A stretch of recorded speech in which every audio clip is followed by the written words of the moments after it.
அரியாசனம் உனக்கேயானால் உனக்கு சரியாரும் உண்டோ தமிழ்.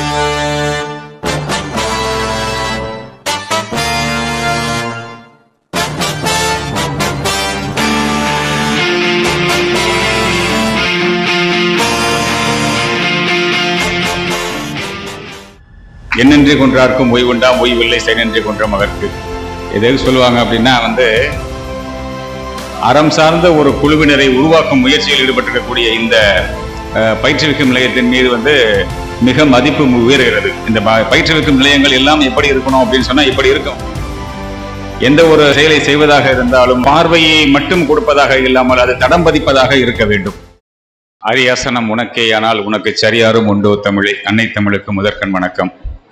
இன்று இந்த வெற்றி பெற்றோர்களுக்கு முன்னிலையில் அவர்களுக்கு இந்த வெற்றியை அடைவதற்கு உதவி புரிந்தவர்களுக்கு நன்றி அறிவிக்கும் விழாவாக இது ஒரு மாறுபட்ட விழாவை ஏற்பாடு செய்துள்ள ஆகாஷ் பயிற்றுவிக்கும் நிலையத்தினர் அனைவருக்கும் மனமார்ந்த நன்றியை தெரிவித்துக் கொள்கிறேன்.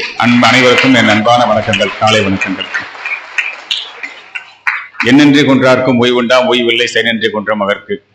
எதாவது சொல்லுவாங்க அப்படின்னா எந்த ஒரு தவறு செய்தவனுக்கும் ஒரு வழி வாழ்வதற்கு வழி உண்டு, ஆனால் செய்நன்றி மறந்தவருக்கு எந்த வழியும் இல்லை என்று சொல்வார்கள். அதுபோல இந்த வெற்றி அடைகிறோம் என்று சொன்னால் அந்த வெற்றிக்கு பின்னால் எத்தனை பேருடைய வழிகள் இருக்கும் என்பதை உணர்ந்து அறம் சார்ந்த ஒரு குழுவினரை உருவாக்கும் முயற்சியில் ஈடுபட்டிருக்கக்கூடிய இந்த பயிற்றுவிக்கும் நிலையத்தின் மீது மிக மதிப்பு உயர்கிறது. இந்த பயிற்றுவிக்கும் நிலையங்கள் எல்லாம் எப்படி இருக்கணும் அப்படின்னு சொன்னா இப்படி இருக்கும். ஆற்றுப்படுத்துகின்றவர்களாக வெறுமனே வெற்றியாளர்களை மட்டும் உருவாக்குபவர்களாக இல்லாமல் அறம் சார்ந்த ஒரு குழுவினரை உருவாக்குவதில் நான் முனைந்திருக்கிறேன் என்று அந்த ஆகா சொல்லும் போது உண்மையிலே அது மிக மகிழ்ச்சியாக இருக்குது. எந்த ஒரு செயலை செய்வதாக இருந்தாலும் பார்வையை மட்டும் கொடுப்பதாக இல்லாமல் அது தடம் பதிப்பதாக இருக்க வேண்டும். ஒரு சிறு நிகழ்ச்சி சொல்றேன். காக்கி சட்டை அணிந்திருக்கிறோம். இந்த காக்கி சட்டை அணிந்திருக்கக்கூடிய காக்கி சட்டைக்கு எனக்கு ரொம்ப கர்வம் உண்டு. இந்த சட்டையில ஒரு அழுக்கு படக்கூடாதுன்னு நினைப்பேன். அழுக்குனா என்ன அழுக்கு? தூசி படக்கூடாதுன்னா இல்லை, எந்த ஒரு கரை படக்கூடாது என்கிற என்ன உணர்வு இருக்கும். இது இந்த உடையை அணிந்து கொண்டு யாருக்கும் கிடைக்காத ஒரு வாய்ப்பு. நீங்க நினைச்சு பார்த்தீங்கன்னா நீங்க போய் உங்களை அறிமுகம் செய்ய வேண்டிய தேவையே இல்லாத ஒரு விஷயம் எது அப்படின்னா உங்க சீருடை மட்டும்தான். நீங்க எங்க இருந்தாலும் சரி, ஒரு காவலராக இருந்தாலும் சரி, ஊர்காவல் படையினர் நம்மிடம் கெஞ்சுவாங்க, எனக்கு ஒரு வாய்ப்பு தாருங்கள், நான் ஊர்காவல் பணி செய்ய காத்திருக்கிறேன். என்ன காரணம் அப்படின்னா காக்கி சட்டையின் மீது இருக்கின்ற ஒரு மோகம். வெறும் மோகம் அல்ல, சமுதாயத்தில் கிடைக்கின்ற அங்கீகாரம். சொல்லலாம் போலீஸ்லாம் என்ன ரோட்ல போனா அப்படிதான் இருக்காங்க, இல்லவே இல்லை.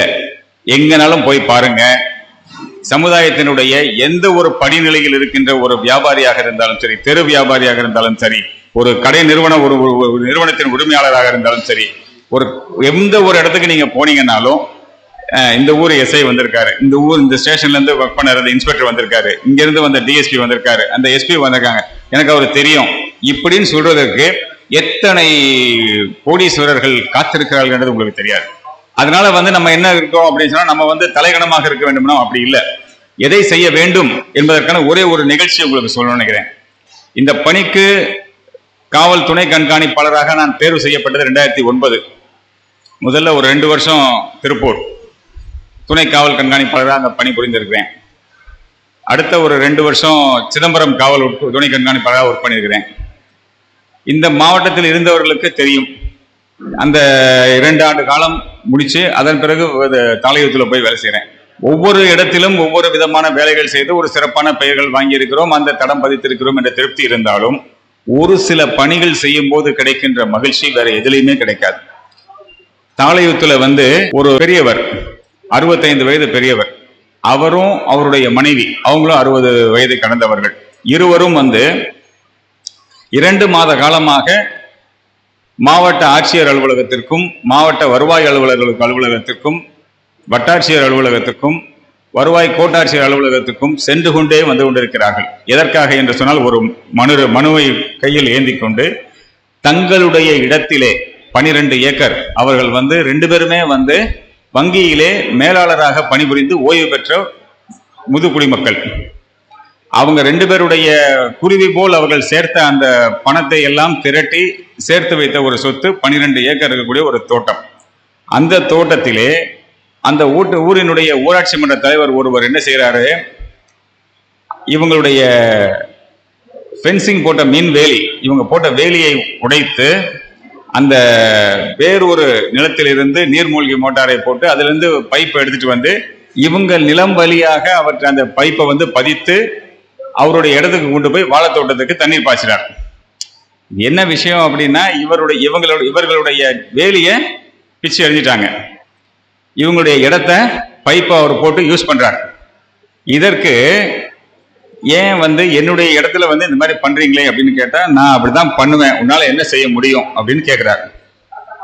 இதுக்கு போய் வந்து என்னுடைய இடத்துல வந்து இவர் வந்து ஆக்கிரமிப்பு பண்ணி வந்திருக்காரு, அவரை வந்து வெளியேற்ற வேண்டும் என்று வட்டாட்சியர் அலுவலகத்திலும் அந்த அம்மா வந்து அவங்க 2 பேருமே பீயிங் பேங்க் எம்ப்ளாயிஸா இருந்தவங்களால உடனே வந்து நம்ம கலெக்டர் தான் போகணும் அப்படின்ற அடிப்படையில் அவங்க கலெக்டரை போய் கொடுத்துக்கிறாங்க. 2 மாத காலமா போயிருக்காங்க, மன உளைச்சல், ஒரு வேலையும் நடக்கல.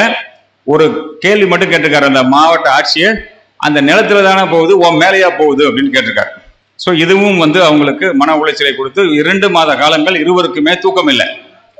இவர்கள் அடுத்து அந்த வீரர் இருக்கக்கூடிய தாளையூத்தில் இருக்கக்கூடிய ஒரு தபேதார் வந்து ஒர்க் பண்றவர், மாவட்ட வருவாய் அலுவலர் அலுவலகத்திலே இருக்கிறவர் தாளையூத்துக்காரர். அவர் சொல்லியிருக்காரு, இப்ப இங்க வந்து நிக்கிறியே, நீ வந்து போலீஸ்க்கு கம்ப்ளைண்ட் கொடுக்கறத விட்டு இங்க வந்து ஏமா 2 பேரும் அழுதுட்டு இருக்கிறீங்க அப்படின்னு சொல்லி அவங்க சொல்றாங்க.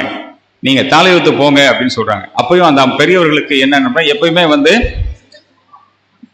ஒரு நிறுவனத்தின் உச்ச பட்டத்தில் இருக்கக்கூடியவர்களை தான் நம்ம பார்க்கணும், அப்பதான் நமக்கு வேலை நடக்கும் அப்படின்னு நினைக்கக்கூடிய நம்பிக்கை உள்ளவர்கள் அவங்க வந்து மாவட்ட காவல் கண்காணிப்பாளரை போய் பார்க்குறாங்க. அந்த மாவட்ட காவல் கண்காணிப்பாளர் அந்த மனுவை வந்து உடனடியாக வந்து எனக்கு ஃபோன் பண்ணி, இந்த மாதிரி ஒரு 2 சீனியர் சிட்டிசன்ஸ் இந்த மாதிரி வந்து அழுதுட்டு வந்து நிற்கிறாங்க ராஜாராம் அப்படின்னு சொன்னாங்க. சார் அனுப்பிச்சு வைங்க சார் அப்படின்னு வந்தாங்க. வந்த உடனே வந்து அவங்க வந்து அந்த மனு எனக்கு இங்கே வர்றதுக்கு முன்னாடி அவங்க வந்து என் ஆஃபீஸில் வந்து நிற்கிறாங்க. என்னை பற்றி பல இதில் கேட்டிருக்காங்க. கேட்டுட்டு ஒருவேளை நமது மனு வந்து அவருடைய பார்வைக்கு போகாமலே போயிடுமோ அப்படின்ற அச்சத்தில் ஒரு மனுவினுடைய நகலை எடுத்துக்கொண்டு என்னோட அலுவலகத்துக்கு காலில் வந்து நிற்கிறாங்க. நான் வாங்கின உடனே அவங்க பெட்டிஷனை வாங்கிட்டு என்ன பிரச்சனை அப்படின்னு கேட்ட உடனே கேட்டுட்டு அடுத்த நிமிஷமே வந்து என்னுடைய ஸ்பெஷல் டீம் இருக்கவங்களை வந்து ஒரு தடவை கூப்பிட்டு சொல்கிறேன், என்னுடைய முகாம் அலுவலகத்தில் இருக்கக்கூடிய அனைவர் முன்னிலையிலையும் நான் சொன்ன ஒரே வார்த்தை, நாளை காலையில் இந்த நபரை வந்து செக்யூர் பண்ணிடணும், ஸ்பெஷல் டீம் வந்து இந்த வேலையை செஞ்சு முடிக்கணும், அப்படி முடிக்காம தவறினாங்கன்னா என்ன நடக்கும்னு தெரியாது பார்த்துக்கோங்க அப்படி மட்டும் ஒரு வார்னிங் மட்டும் சொன்னேன். ஐ நோ வெரி வெல், எனக்கு நல்லா தெரியும் பிடிக்க மாட்டாங்கன்ட்டு. ஏன்னா ஒரு முகாம் அலுவலகத்தில் ஒரு விஷயத்தை வந்து பகிரங்கமாக நாம் சொன்ன உடனே நடக்குமா? நடக்காது. காவல்துறைகள் வந்து பகிரங்கமாக ஒரு செயலை வந்து செய்யுங்க அப்படின்னு சொல்லிட்டீங்கன்னா நடக்காது. I know very well. அப்போ நான் சொல்லிட்டேன். ஆனால் அந்த நபர் எப்படிப்பட்ட நபர் அப்படின்னா, அவர் வீட்டுக்கு முன்னாடியே சுற்றி வந்து 20 கேமரா வச்சு எல்லாரும் வருவது போவரை பார்த்து கொண்டிருப்பவர். காவல்துறையினர் வந்தாங்கன்னா என்னை வீட்டுக்கு எதுக்கு வந்தாங்க அப்படின்னு நாளைக்கு வந்து மாவட்ட ஆட்சியர்கிட்ட போவதற்கோ இல்லை நீதிமன்றத்திற்கு போவதற்கோ தயாராக இருக்கக்கூடிய ஒரு நபர். அப்போ அவர் வந்து வீட்டுக்கு இவங்க போயிட்டு இவரை எடுக்க முடியல அப்படின்ட்டு வர்றாங்க. ஆனால் நான் சொன்ன ஒரே ஒரு வார்த்தை மட்டும்தான். அப்ப நம்முடைய வேலை எப்படி இருந்திருக்கும்ன்றதை புரிஞ்சுக்கணும். நான் சொல்றது வந்து ஆளை பிடிக்கல, நல்லா புரிஞ்சுக்கோங்க, ஆளை பிடிக்கல, அவரை பிடிச்சே ஆகணும்ன்ற ஒரு வார்த்தை மட்டும் தான் நம்ம சொல்லியிருந்தோம். அவரை நான் என்ன பண்றேன்னு பாருங்க அப்படின்னு மட்டும் சொல்லியிருந்தோம். அவர் என்ன செஞ்சிருந்தாரு, அன்னைக்கு காலையில அங்க வந்து வீட்டில் இல்லை, வெளியே போயிட்டாரு. வெளியே போனவர் அவர்களுடைய பணியாளர்கள்ட்ட சொல்லி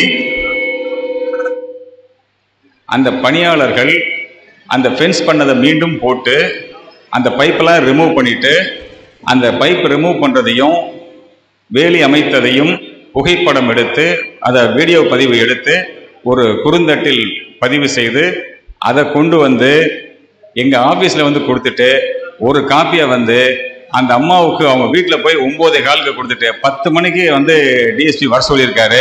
நீங்கள் 9:30 உங்களை கொடுத்துட்டோம், உங்கள் இடத்த போய் பார்த்துக்கோங்க, ஐயாட்ட போய் எல்லாம் சரியாயிடுச்சின்னு சொல்லிடுங்க அப்படின்னு மட்டும் சொல்லிட்டு அவங்க போயிட்டாங்க. இது வந்து ஒரே ஒரு வார்த்தை, அவரை பிடிக்கணும் அப்படின்னு நான் சொன்ன அந்த ஒரு வார்த்தைக்கு தானாகவே முன் வந்து அந்த வேலியை அவரே எடுத்துட்டு பைப்பை ரிமூவ் பண்ணிட்டு இதை வந்து சொல்லிட்டாரு. அந்த 2 பெரியவர்களும் அந்த குறுந்தட்டை எடுத்துக்கொண்டு என் அலுவலகத்திற்கு வந்து 65 வயது பெரியவர்கள் என் காலில் விழுந்து நீங்க தாங்க தெய்வம்னு சொன்னாங்க. இது எதுக்கு சொல்ல வரேன்னா, இதுக்கு மேம்போக்கான விஷயம் இது. ஆனால் இதுக்கு பின்னாடி ஒரு சங்கதி இருக்குது. எப்படின்னா, நாம எப்படி வேலை செய்யறோன்ற ஒரு வேலை இருக்குது. நான் வந்து ஒருத்தரை பிடிக்கணும்னு சொல்லிட்டேன் அப்படின்னு சொன்னா கண்டிப்பா பிடிச்சிருவாரு. கேஸ் போடணும்னு சொல்றா கண்டிப்பா கேஸ் போடுவாரு. குண்டாஸ்ல வந்து அடைக்கணும்னு நினைச்சாருன்னா கண்டிப்பா அடைச்சிருவாரு. எப்படிப்பட்ட விஷயமா இருந்தாலும் செய்து விடுவார் என்கிற செய்தி அந்த மாவட்டம் முழுக்க பரவலான சங்கதி. எல்லாருக்கும் தெரியும். இவர் பிடிக்கிறேன்னு சொல்லிட்டாருன்னா மிஸ் பண்ண மாட்டார்.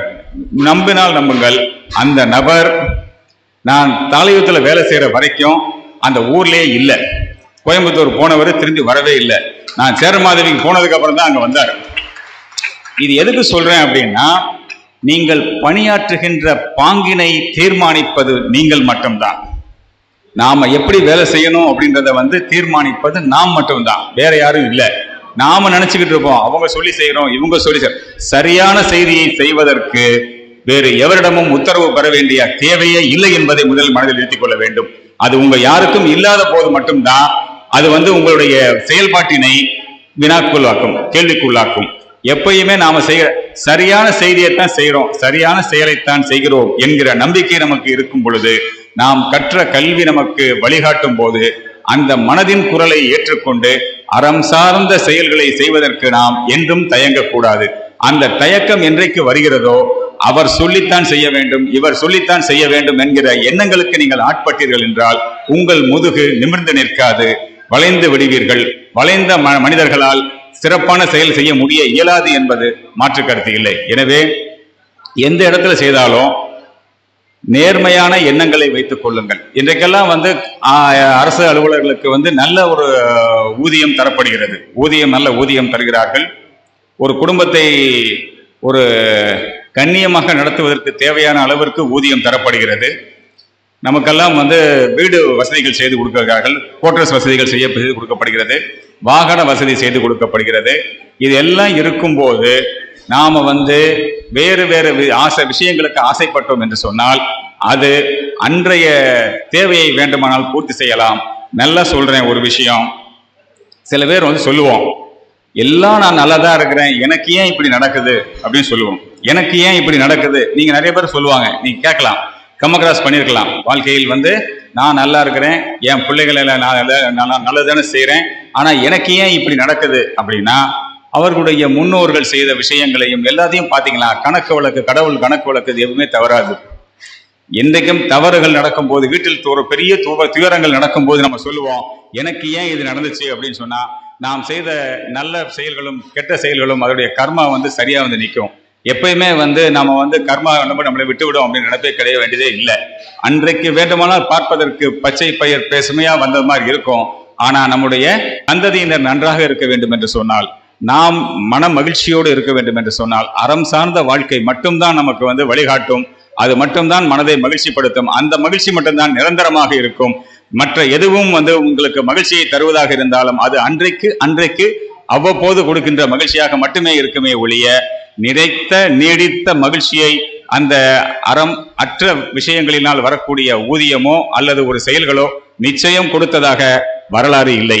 நீங்க நினைக்கலாம், அவர் நலத்தானே இருக்கிறாரு, இவர் நலத்தானே இருக்கிறாரு, இப்படிலாம் வாங்குறாரு. ஆனால் அவர்களுக்கும் பாருங்க, அவர்களுடைய சந்ததியை பாருங்கள். எல்லாம் சொன்னேன். நான் எனக்கு சொல்ல போனா சிறப்பு உதவி ஆய்வாளர்கள் எத்தனையோ பேரை பார்க்கிறேன்.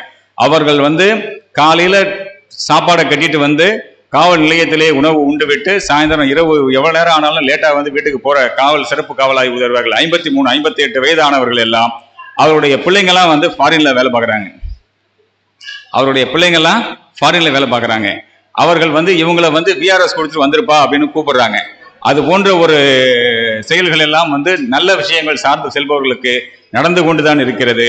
நாம வந்து நம்முடைய எப்ப நான் சொன்ன மாதிரி வந்து எப்பயுமே நான் வந்து இதை வந்து செய்யறதற்கு வந்து ஒரு சில செயல்களை செய்வதற்கு வந்து நம்ம வந்து எனக்கு அதிகாரம் இல்லை என்று எண்ணக்கூடாது. ஒரு இதே சிதம்பரம் உட்கோட்டத்திலே வந்து வேலை பார்க்கும்போது ஒரு பெட்டிஷனர் வந்து ஒரு பெண்மணி 2 கை குழந்தையை வச்சுக்கிட்டு வராங்க. அந்த 2 குழந்தைகள் கை குழந்தையை வச்சிருக்கவங்கள பார்த்தீங்கன்னா, ஒரு குழந்தைக்கு வயது 2 வயது, இன்னொரு குழந்தைக்கு வயது 1 வயது. இந்த 2 குழந்தையை வச்சுக்கிட்டு இருக்கக்கூடிய அந்த பெண்மணிக்கு அவங்களுடைய கணவர் வந்து இஸ்லாமிய சமுதாயத்தை சேர்ந்தவர். அவர் வந்து முத்தலாக்க சொல்லிடுறாரு. சொல்லிட்டு எனக்கு வேண்டான்னு சொல்றாரு. காரணம் என்ன அவர் சொல்கிறார் என்றால், உன்னுடைய அக்கா வந்து இந்த ஊரிலிருந்து டவுனுக்கு போறதுக்கு போது வந்து பயன்படுத்திய ஆட்டோக்கார் ஒருத்தரோட சேர்ந்து ஓடி போயிடுச்சு. அதனால வந்து உன் அக்காவுடைய செயல்கள் தான் உனக்கும் வரும், நீ இப்படிதான் இருப்ப, அதனால எனக்கு நீ வேண்டாம். காரணம் என்பது இந்த பெண் சார்ந்த செயல்களினால் இது விவாகரத்து அல்ல. அவங்க அக்காவுடைய செயல்களினால் வந்து இதே மாதிரிதான் உங்க குடும்பத்தில் நீ இப்படிதான் இருப்ப, எனக்கு வேண்டாம் அப்படின்னு சொல்லி பண்ணிடுறாரு. அவங்க அம்மா வந்து இவருக்கு இன்னொரு திருமணம் தயார் செய்கிறார்கள். இந்த பொண்ணு வந்து கையற்ற நிலையிலே நம்ம அலுவலகத்தில் முகாம் அலுவலகத்திலே வந்து நம்ம வந்து மனு கொடுத்து எனக்கு என் கணவரோட சேர்த்து வாழ வைங்க, அப்படி இல்லைன்னா எனக்கு வந்து வேறு தீர்வு வாங்கி கொடுங்க அப்படின்னு கேட்குது. இதுல வந்து மனம் இறங்காத அந்த குடும்பத்தினர் என்ன செய்யறாங்க, அந்த கணவனுக்கு வந்து வேறொரு திருமணத்தை முடித்து அவருக்கு வந்து நடந்துட்டு இருக்குது. இப்போ இந்த நிலையில் வரும் பொழுது இயல்பாக நடப்பதாக இருந்தால் எல்லாம் என்ன செஞ்சிருப்பாங்க அப்படின்னா, இதுல நான் சிவில் டிஸ்பியூட்டு, இதுல நாங்க என்ன செய்வதற்கு இருக்குது, இதுல நான் செய்வதற்கு ஒன்றும் இல்லை, நீதிமன்றத்திலே சென்று நீங்கள் பரிகாரம் தேடிக்கொள்ளுங்கள் அப்படின்னு தான் வந்து எல்லாம் இருக்கும். ஆனால் அன்றைய தேதிக்கு நான் வந்து அன்னைக்கு இதை செய்தது வந்து சரியா தவறா என்பதை நான் வந்து சட்டம் சார்ந்தோ அல்லது அறிவுபூர்வமாகவோ எண்ணி பார்க்கவில்லை. என் மனம் சரி என்று சொன்னதை அதை செய்தேன். அன்றைக்கு அந்த நபரை வந்து கல்யாணத்துக்கு போற மாப்பிள்ளையை கொண்டு வந்து பரங்கிப்பேட்டை போலீஸ் ஸ்டேஷன்ல உட்கார வச்சுட்டேன். அவர் மேல வந்து 3 வழக்கு ரெடி பண்ணிட்டேன். அவருக்கு குண்டாஸ் போடுற அளவுக்கு ரெடி பண்ணி வச்சுட்டேன். அவங்க வீட்டுல இருந்து எல்லாரும் வந்து எனக்கு கேட்டாங்க.